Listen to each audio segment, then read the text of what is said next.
Hi friends, ನಾನಿವತ್ತು ರಾಜ್ಮಾ ಕರಿ ಮಾಡ್ತಾ ಇದ್ದೀನಿ. ಇದು ರೈಸು, ಚಪಾತಿ, ಪೂರಿ, ರೋಟಿ ಎಲ್ಲದಕ್ಕೂ ಸೂಟ್ ಆಗುತ್ತೆ. ನಾನು ರಾಜ್ಮಾನ ಒಂದು 8 ಅವರ್ಸ್ ನೆನೆಸಿಟ್ಟಿದ್ದೀನಿ, ಬೇಗ ಆಗುತ್ತೆ ಅಂತ. ಇದು ಸ್ಮಾಲ್ ಸೈಜ್ ರಾಜ್ಮಾ. ನೀವು ಇದನ್ನ ನಾವು ಒಬ್ಬೊಬ್ರು ಒಂದೊಂದು ಹೆಸರಲ್ಲಿ ಕರಿತೀವಿ. ನಾವು ನಾರ್ಮಲ್ ಆಗಿ ನಮ್ಮ ಲ್ಯಾಂಗ್ವೇಜ್ ಅಲ್ಲಿ ಕರೆಯೋದು ಬಂದು ಕಿಡ್ನಿ ಬೀನ್ಸ್ ಅಂತೀವಿ ಇದನ್ನ. ಬಟ್ ಎಲ್ಲರೂ ರಾಜ್ಮಾ ಅಂತಾರೆ ಅಂತ ನಾನು ರಾಜ್ಮಾ ಅಂತಾನೆ ಕರಿತಾ ಇದ್ದೀನಿ. ನೋಡಿ, ಇದನ್ನ ಕುಕ್ಕರ್ಗೆ ಹಾಕಿ ಒಂದೆರಡು ವಿಸಿಲ್ ಹಾಕ್ಸ್ಕೊಳ್ಳೋಣ. ಇರೋ ನೀರು ಕೂಡ ನಾನು ಹಾಕೊಂಡ್ಬಿಡ್ತಾ ಇದ್ದೀನಿ, ನೋಡ್ಕೊಂಡು ಎಷ್ಟು ಬೇಕು ಅಂತ. ಯಾಕಂದ್ರೆ ಆಲ್ರೆಡಿ 2 ಸಾರಿ ವಾಶ್ ಮಾಡಿ ನೆನೆಸಿಟ್ಟಿದೆ. ನಾನು ಏನಕ್ಕೆ ಸಪ್ರೇಟ್ ಮಾಡಿದೆ ಅಂದ್ರೆ ನೀರು ನೋಡ್ಕೊಂಡು ಹಾಕೋಣ ಅಂತ ಅಷ್ಟೇ. ಸರೋಗುತ್ತೆ ಫ್ರೆಂಡ್ಸ್. ಈಗ ಇದನ್ನ ಒಂದು 1/4 ಸ್ಪೂನ್ ಉಪ್ಪು ಹಾಕ್ತಾ ಇದ್ದೀನಿ. ಮತ್ತೆ ಸ್ವಲ್ಪ ಉಪ್ಪು ಹಾಕೊಂತೀನಿ ನಾನು. ಕುಕ್ಕರ್ ಕ್ಯಾಪ್ ಹಾಕ್ಬಿಡೋಣ. ನೋಡಿ ಫ್ರೆಂಡ್ಸ್, ಪಾತ್ರೆ ಇಟ್ಟಿದ್ದೀನಿ. ನಾನು ಒಂದು 1/2 ಸ್ಪೂನ್ ಆಯಿಲ್ ಹಾಕ್ಕೊತಾ ಇದ್ದೀನಿ. ಸಾಕು ನೋಡಿ ಫ್ರೆಂಡ್ಸ್. ಈಗ ಎಣ್ಣೆ ಕಾದಿದೆ. ಸಾಸಿವೆ, ಜೀರಿಗೆ, ಇದು ನಾನು ಅರ್ಧ ಈರುಳ್ಳಿ ಕಟ್ ಮಾಡ್ಕೊಂಡಿದ್ದೀನಿ. ಮತ್ತು ಈಗ ನಾನು ಟೊಮೊಟೊ ಹಾಕೊಂಡ್ಬಿಡ್ತಾ ಇದ್ದೀನಿ.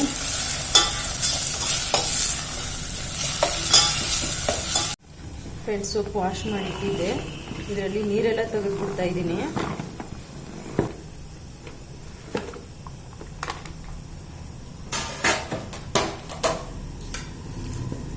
ಸೊಪ್ಪನ್ನ ಸಣ್ಣ ಸಣ್ಣ ಕಟ್ ಮಾಡ್ಕೊಳ್ಳೋಣ. ಎಷ್ಟಾಗುತ್ತೋ ಅಷ್ಟು ಸಣ್ಣ ಕಟ್ ಮಾಡ್ಕೊಳ್ಳಿ. ಪಾಲಕ್ ಸೊಪ್ಪಿದು, ನೀವು ಯಾವ ಸೊಪ್ಪಾದ್ರೂ ಯೂಸ್ ಮಾಡ್ಬೋದು. ಬಟ್ ಪಾಲಕಲ್ಲಿ ಟೇಸ್ಟ್ ಚೆನ್ನಾಗಿರುತ್ತೆ. ನೋಡಿ ಫ್ರೆಂಡ್ಸ್, ಈಗ ಪಾಲಕ್ ಸೊಪ್ಪು ಕೂಡ ನಾನು ಹಾಕ್ಕೊಬಿಡ್ತಾ ಇದ್ದೀನಿ. ಸಣ್ಣ ಕಟ್ ಮಾಡಿದ್ದೀನಿ.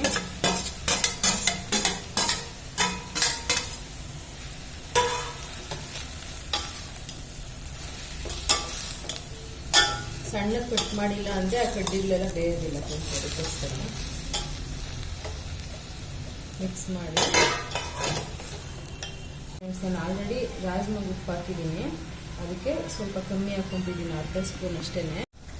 1/4 ಸ್ಪೂನ್ ಅರಿಶಿನ ಹಾಕಿ ಒಂದು ಸ್ವಲ್ಪ ಮಿಕ್ಸ್ ಮಾಡಿ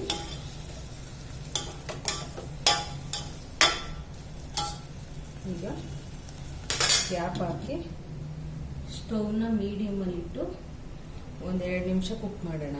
ನೋಡಿ ಫ್ರೆಂಡ್ಸ್, ಈಗ 2 ವಿಸಿಲ್ ಹಾಕ್ಸಿದ್ದೆ ರಾಜ್ಮಾ. ಇದಕ್ಕೆ ಹಾಕೊಂಡ್ಬಿಡ್ತಾ ಇದ್ದೀನಿ. ಸೊಪ್ಪು ಜೊತೆ ಬೀನ್ಸು ಕೂಡ. ಈಗ ಸ್ಟವ್ ಜಾಸ್ತಿ ಇಡ್ತಾ ಇದ್ದೀನಿ. ವಾವ್, ನೀವು ರಾಜ್ಮಾ ದೊಡ್ಡದಿದ್ರು ಮಾಡ್ಕೊಳ್ಳಿ ಫ್ರೆಂಡ್ಸ್. ನೆನೆಸಿ ಅಷ್ಟೇನೆ ಒಂದು 6 to 8 ಅವರ್ಸ್ ನೆನೆಸ್ಕೊಳ್ಳಿ ಸಾಕು. ರಾತ್ರಿಗೆ ನೀವು ಕರಿ ಮಾಡ್ತೀವಿ ಅಂದ್ರೆ ಬೆಳಗ್ಗೆ ನೆನೆಸ್ಕೊಳ್ಳಿ, ಬೆಳಗ್ಗೆ ಮಾಡ್ತೀನಿ ಅಂದ್ರೆ ರಾತ್ರಿಗೆ ನೆನೆಸ್ಕೊಳ್ಳಿ ಅಷ್ಟೇನೆ. ಆರಾಮಾಗಿ ಮಾಡ್ಬೋದು ಇದನ್ನ. ಈಸಿ ಅಂದ್ರೆ ಈಸಿ. ಮಸಾಲೆ ಕೂಡ ತುಂಬಾ ಕಮ್ಮಿ. ನೀವು ನೋಡ್ರಿ, ಏನು ರುಬ್ಬೋದು ಏನು ಇಲ್ಲ ಇದಕ್ಕೆ, ಇಷ್ಟು ಈಸಿ. ಈಗ ನಾನು ನೋಡಿ ಫ್ರೆಂಡ್ಸ್, ಈಗ ಜೀರಿಗೆ ಪೌಡ್ರು 1/4 ಸ್ಪೂನು. ನಾವು ಏನು ಯೂಸ್ ಮಾಡ್ತೀವಿ ಸಾಂಬಾರ್ ಪೌಡ್ರು, ಅದು 1/2 ಸ್ಪೂನು. ಖಾರ ಯಾವ ಥರ ತಿಂತೀರಿ ಅನ್ನೋದ್ರ ಮೇಲೆ ನೋಡ್ಕೊಂಡು ಹಾಕ್ಕೊಳ್ಳಿ. ನಾವು ಸ್ವಲ್ಪ ಚಪಾತಿಗೆ ಸ್ವಲ್ಪ ಖಾರನೇ ಇದ್ದರೆ ನಮ್ಗೆ ಇಷ್ಟ ಆಗುತ್ತೆ. ಮಿಕ್ಸ್ ಮಾಡ್ತಾ ಇದ್ದೀನಿ.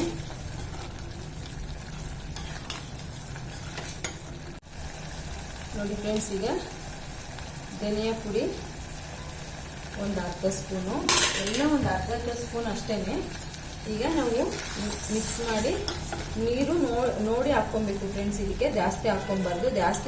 ಜಾಸ್ತಿ ನೀರು ಹಾಕ್ಕೊಂಡ್ರೆ ನಾವು ಥಿಕ್ನೆಸ್ ಬರೋದಕ್ಕೆ ತುಂಬ ಹೊತ್ತು ಕಾಯಿಸ್ಕೊಬೇಕಾಗುತ್ತೆ. ಸೊಪ್ಪು ರಾಜ್ಮಾ ಎಲ್ಲ ಆಲ್ರೆಡಿ ಬೆಂದ್ಬಿಟ್ಟಿರುತ್ತಲ್ಲ, ಸೊಪ್ಪೆಲ್ಲ ಫಸ್ಟೇ ಬೇಯಿಸ್ಕೊಂಡಿದ್ದೀವಿ, ರಾಜ್ಮಾ ಬೇಯಿಸಿದ್ದೀವಿ ಫ್ರೆಂಡ್ಸ್. ನಾನೀಗ ಮಿಕ್ಸ್ ಮಾಡಿ ಕ್ಯಾಪ್ ಹಾಕ್ತಾ ಇದ್ದೀನಿ. ಸೆಂಟ್ರಲ್ಲಿ ನಾನು ಇವಾಗ ಒಂದು 1.5 ಮಿನಿಟ್ಗೆ ಒಂದ್ಸಾರಿ ಮಿಕ್ಸ್ ಮಾಡ್ಕೊತೀನಿ, 2 ಸಾರಿ ಅಷ್ಟೇನೆ. ನೋಡಿ ಫ್ರೆಂಡ್ಸ್, ಈಗ ನೋಡೋಣ. ವಾವ್, ಆಗಿದೆ ನೋಡಿ. 3 ನಿಮಿಷಕ್ಕೆ ಎಷ್ಟು ನೀರಿತ್ತಲ್ಲ ನೋಡಿ, ತಿಕ್ಕಾಗಿ ಬಂದಿದೆ. ಇದು ನೀವು ಬ್ಯಾಚಲರ್ಸು ಮಾಡ್ಕೋಬಹುದು, ಯಾಕಂದ್ರೆ ಮಿಕ್ಸಿ ಏನು ಬೇಕಾಗಿಲ್ಲ, ಇದಕ್ಕೆ ರುಬ್ಬೋದು ಏನು ಇರಲ್ಲ.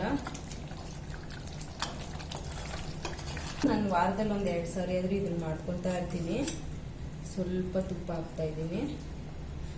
ಇದು ನಿಮ್ ಇಷ್ಟ ಇದ್ರೆ ಹಾಕೊಳ್ಳಿ, ಇಲ್ಲ ಅಂದ್ರೆ ಪರವಾಗಿಲ್ಲ, ಕಂಪಲ್ಸರಿ ಅಂತ ಏನೂ ಇಲ್ಲ. ಕ್ಯಾಪ್ ಹಾಕ್ಬಿಡ್ತಾ ಇದ್ದೀನಿ.